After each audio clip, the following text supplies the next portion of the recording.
ईश्वर की योजना हमारी बनाई योजना से हमेशा बेहतर होती है। यह कहानी हम सब के ऊपर काफी हद तक फिट बैठती है। एक लड़के को ईश्वर से बहुत शिकायत थी कि वो हमेशा उसके रंग में भंग कर देते हैं।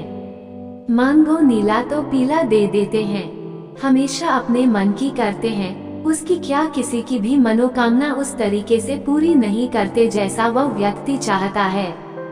कितनी नाइंसाफी है, एक तो बिना इंसान से पूछे इस दुनिया में भेज दिया, अब सबको कठपुतली बनाकर नचाने में लगे हैं। यह भी कोई जीना है जहां अपनी मर्जी से कुछ पा ही न सको, अपने तरीके से जी न सको।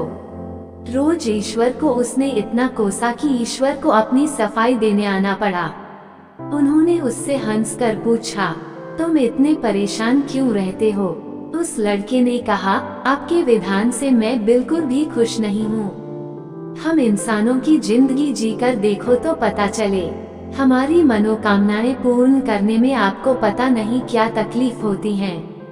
ईश्वर मुस्कुराए, ठीक है, यह श्री कृष्ण भगवान की मूर्ति है। तुम एक दिन के लिए इसमें प्रविष्ट हो जाओ तो तुम मेरे विधान को समझ जाओगे और तुम्हें कोई शिकायत नहीं रहेगी। वह लड़का मूर्ति में ईश्वर के वरदान के फलस्वरूप प्रविष्ट हो गया। ईश्वर ने सिर्फ एक शर्त रखी कि तुम केवल दर्शक बनकर खड़े रहोगे, मंदिर में कुछ भी हो तुम बोलोगे नहीं, क्योंकि मूर्ति बोलती नहीं है। लड़का खुशी से फूला न समाया व उसने शर्त स्वीकार कर ली।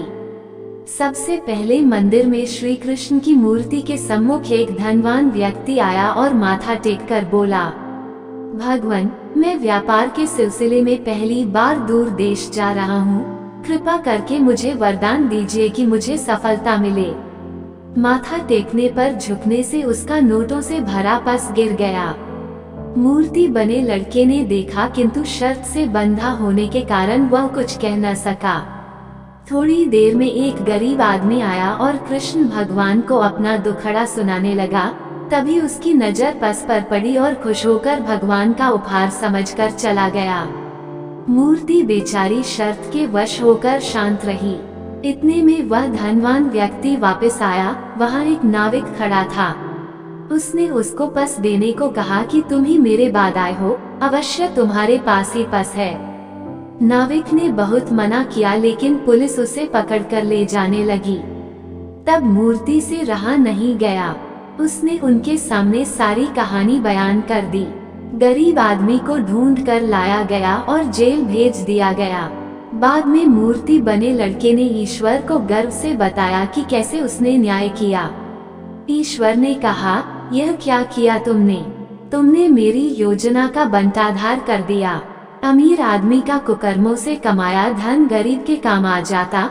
नाविक ने समुद्र यात्रा करनी थी, समुद्र में तूफान आना है, वो पकड़ा जाता तो यात्रा करने से बच जाता।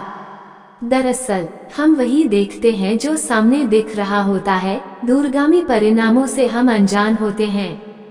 क्षणिक प्रलोभनों से वशीभूत होकर तत्काल निर्णय ले लेते हैं जो हमारे लिए नुकसानदायक होते हैं। एक ब्रेकअप होने पर लोग अपना जीवन खत्म करने की सोचने लगते हैं, जबकि कुछ समय बाद ही ऐसा साथी मिल जाता है तो ऐसा लगता है जिससे जन्मों का नाता हो। हर बात और विशेष घटना का विशेष वक्त निर्धारित होता है। समय आने पर सबके जीवन में बसंत बहार जरूर आती है। कोई नौकरी छूटने पर हताश होकर नशा या परिवार की उपेक्षा करने लगते हैं, जिससे वर्तमान के साथ भविष्य भी खराब कर लेते हैं। ईश्वर की योजना पर विश्वास धैर्य रखकर किया जाए तो दिन जरूर बदलते हैं। ईश्वर की योजना एक दरवाजा बंद करती है तो दूसरा खोलती भी है। नजर और नजरिया चाहिए उसे देखने के लिए। सब दिन एक से नहीं होते। सुख के बाद दुख आता है तो दुख के बाद सुख भी आता है। हिम्मत नहीं हारनी चाहिए। सत्कर्मों के वृक्ष पर कभी न कभी अधिकारों के खुशबूदार फूल और स्वादिष्ट फल भी लगते हैं। आशा का दामन नहीं छोड़ना चाहिए, क्योंकि हमारी बनाई योजना से ईश्वर की योजना हमेशा बेहतर होती है।